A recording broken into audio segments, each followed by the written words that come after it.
भगवान बुद्ध कहते हैं, अगर आप ज्यादा सोचते हो तो ये कहानी जरूर सुने।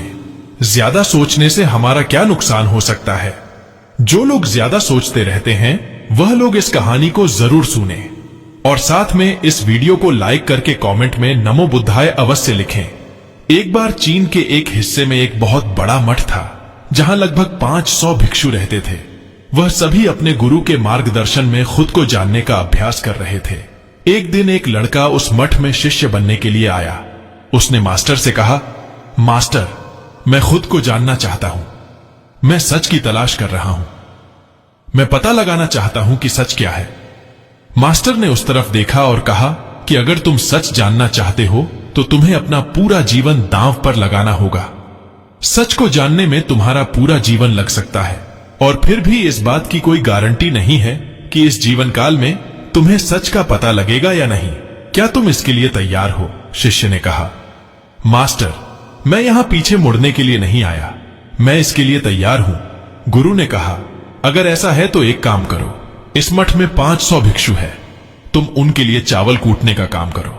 बस सुबह से शाम तक चावल को कूटते रहो। जब तुम थक चाहो तो सोने चले जाओ। फिर अगली सुबह उठकर चावल कूटना शुरू कर दो। इसके अलावा कुछ और मत करना। किसी और चीज के बारे में मत सोचना। बस इस रास्ते पर चलते रहना और दोबारा मेरे पास मत आना।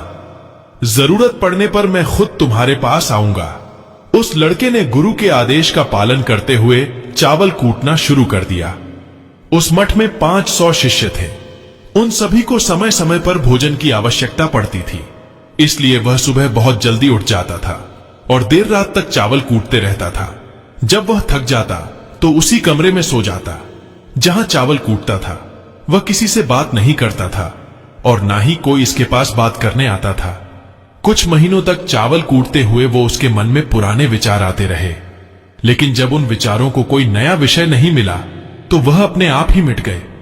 धीरे धीरे उसके मन में विचार कम होने लगे। कुछ सालों के बाद तो वो अपना नाम तक भूल गया।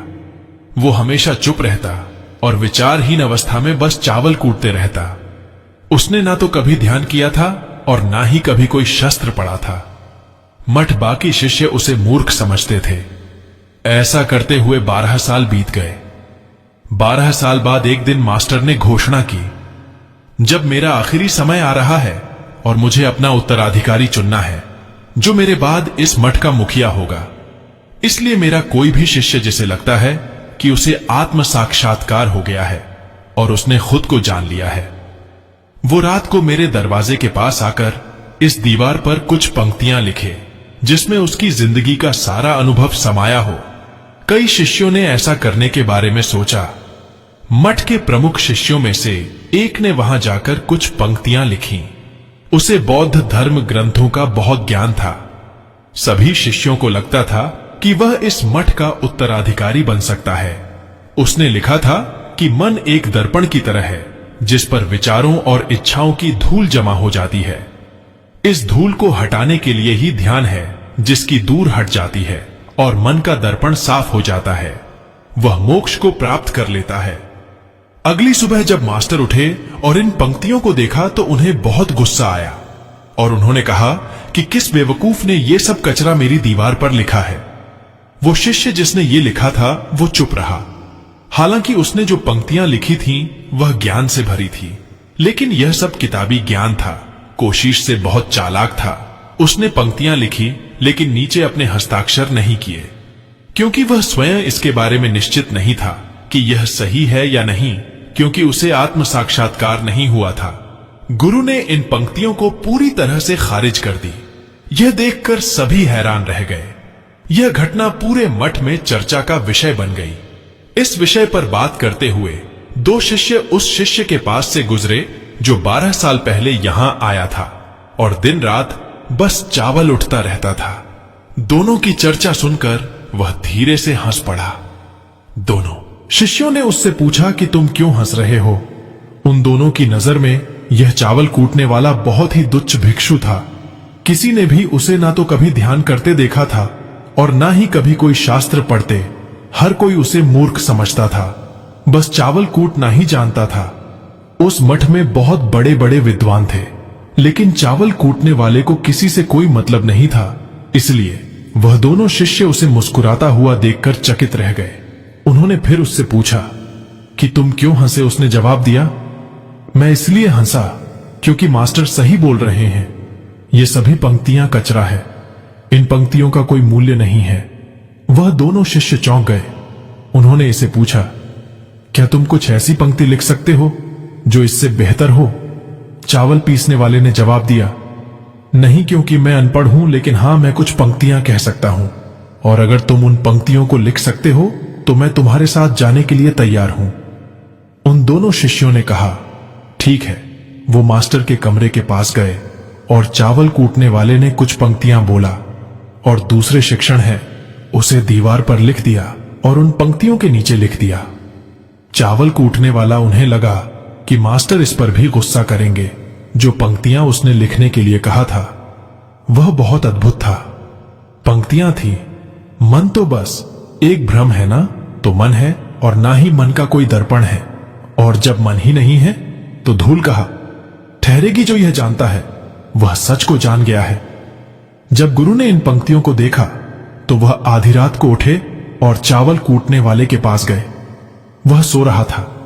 मास्टर ने उसे जगाया और कहा कि यह लो, मेरे वस्त्र ले लो, आज से तुम मेरे उत्तराधिकारी। लेकिन अभी इस मठ को छोड़कर दूर चले जाओ, क्योंकि इस मठ में बहुत सारे विद्वान हैं जो खुद को तुमसे श्रेष्ठ मानते, वह तुम्हें मार देंगे, क्योंकि वह इस बात को बर्दाश्त नहीं कर सकते कि एक साधारण सा चावल कूटने वाला उनसे ज्यादा विद्वान निकला। तुम्हें वह सारा ज्ञान हो गया है जो मुझे है, और तुम्हें या केवल चावल कुत्ते कुत्ते हुआ है। और मुझे पता है कि तुम जहां भी जाओगे लोग तुम्हारे पास आने लगेंगे, क्योंकि जब कोई फूल खिलता है तो उसकी महक हर तरफ फैलने लगती है।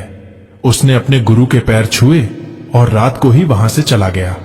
अगर हम अपनी जिंदगी में देखें तो पाएंगे कि बहुत से लोग सोचते हैं कि ध्यान केवल एक जगह बैठकर आंखें बंद करके ही किया जा सकता है, लेकिन हकीकत में ऐसा नहीं। ध्यान तो चलते चलते भी किया जा सकता है, या अपना कुछ काम करते हुए भी ध्यान किया जा सकता है। असल में ध्यान का मतलब यह है कि आप जो भी काम कर रहे हैं उसे इतनी शिद्दत से करें कि आपको अपने शरीर का ख्याल भी ना रहे। बिल्कुल चावल पीसने वाले की तरह, जो चावल कूटने में इतना मग्न हो गया कि उसे खुद का कुछ ख्याल ही नहीं रहा। चावल कूटते हुए ही उसने आत्म साक्षात्कार प्राप्त कर लिया।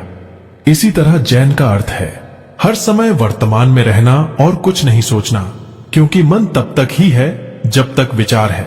विचार नहीं रहेंगे तो मन भी गायब हो जाएगा, और जब मन ही नहीं रहेगा तभी केवल तुम अपने आप को अच्छे से जान पाओगे। असल में हमें अपने वास्तविक स्वरूप को जानने के लिए कोई अन्य साधना करने की आवश्यकता नहीं है। हम जो कुछ भी कर रहे हैं बस उसमें हमें पूरी तरह से खो जाने की जरूरत है। अपने काम में इस